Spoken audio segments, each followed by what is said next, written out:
بسم اللہ الرحمن الرحیم۔ آج ہم ایک بادشاہ اور قیدی کی کہانی سنائیں گے۔ کسی زمانے میں ایک بادشاہ نے ایک قیدی کو کسی وجہ سے پھانسی کا حکم دیا، اور جب قید خانے میں قیدی کو لایا گیا تو اس سے مرنے سے پہلے آخری خواہش پوچھی گئی۔ قیدی نے کہا، میں کیونکہ ایک اچھے گھرانے سے ہوں، لہذا مجھے اعلیٰ نسلی گھوڑوں سے پھانسی لگایا جائے۔ اس زمانے میں پھانسی کے تخت پر چڑھا کر گھوڑوں سے باندھ کر گھوڑوں کو دوڑایا جاتا تھا، اسی طرح پھانسی کی سزا ہوتی تھی۔ خیر، گھوڑوں کو لایا گیا تو قیدی بول اٹھا، ان میں ایک تو نسلی ہے پر ایک نسلی نہیں، لہذا میری آخری خواہش مکمل نہیں ہوئی۔ بادشاہ نے گھوڑوں کے مالک کو بلوایا اور پوچھا، کیا یہ بات سچ ہے؟ گھوڑوں کے مالک نے جواب دیا، بالکل، ایک بالکل اصلی نسل کا لیکن دوسرا میں گدھے کا ملاپ شامل ہے۔ بادشاہ نے حیران ہو کر قیدی سے پوچھا، تمہیں کیسے یہ بات پتہ چلی کہ ایک گھوڑا نسلی ہے اور ایک نسلی نہیں؟ قیدی نے کہا، جو نسلی ہے وہ بڑے آرام سے کھڑا تھا، جبکہ جو ملاپ گدھے کا ہے وہ گدھے کی طرح کبھی ادھر ٹانگ مار، کبھی منہ پھیر، کبھی اچھل کر، جس سے مجھے علم ہوا۔ بادشاہ قیدی کی دانائی اور سوچ سے بڑا متاثر ہوا اور قیدی کی پھانسی منسوخ کر کے اپنے وزیر سے کہا، اس کی ایک روٹی میں اضافہ کر دیا جائے۔ کچھ دن بعد بادشاہ کے دربار میں ایک سونار 2 ہیرے لے کر حاضر ہوا اور بادشاہ کو کہا، اگر آپ کی رعایا میں سے کوئی یہ بتا دے کہ ان میں سے کون سا ہیرا اصلی اور کون سا نقلی، اور اس کو اصلی اور نقلی میں فرق بتا دے، تو میں آپ کو دونوں ہیرے انعام میں دے دوں گا۔ بہت سے لوگوں سے پوچھا مگر کوئی مکمل جانچ نہ کر سکا۔ بادشاہ کے دماغ میں قیدی کا خیال آیا۔ بادشاہ نے اس کو دربار میں حاضر ہونے کا حکم دیا۔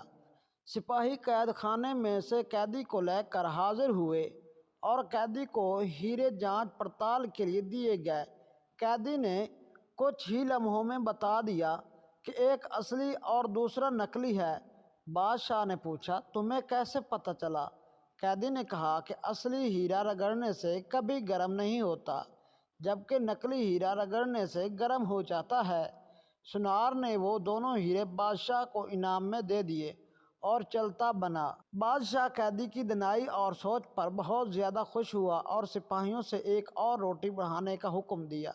دوپہر کو جب سپاہی قیدی کو ایک اور روٹی اضافے کے ساتھ دینے آئے تو قیدی نے کہا، بادشاہ بھی کسی لانگڑی کا بیٹا ہے۔ سپاہیوں نے قیدی کی یہ بات بادشاہ تک پہنچا دی۔ بادشاہ کو غصہ آیا اور سپاہیوں سے قیدی کو دربار میں حاضر ہونے کا حکم دیا اور قیدی سے اس بات کی وضاحت مانگی گئی۔ قیدی نے بادشاہ کو کہا، اپنے خاندان کے بارے میں کسی سے پتہ کروا لو۔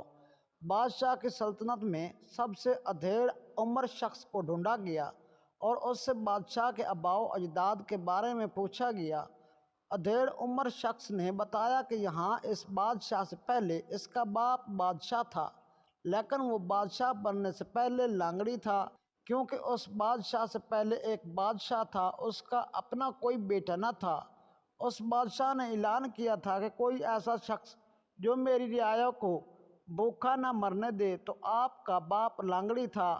اس دربار کا اس نے حامی بھری کہ میں رعایا کو بھوک سے نہیں مرنے دوں گا۔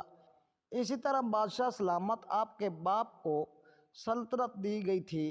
بادشاہ نے قیدی سے پوچھا، تمہیں کیسے پتہ چلا کہ میں لانگڑی کا بیٹا ہوں؟ قیدی نے کہا کہ میں نے جتنے حکمت اور دانائی کی باتیں تمہیں بتاتا، تمہیں بجائے مجھے آزادی دینے یا ہیرے جواہرات دینے کی بجائے میری روٹی میں اضافہ کر دیتے تھے۔ اگر تمہاری جگہ پر کوئی خاندانی شخص ہوتا وہ مجھے ضرور کوئی ہیرے جواہرات دیتا اور مجھے قید خانے سے رہا کرتا، لیکن تیری حرکتیں تیری نسل کا پتہ بتاتی ہیں۔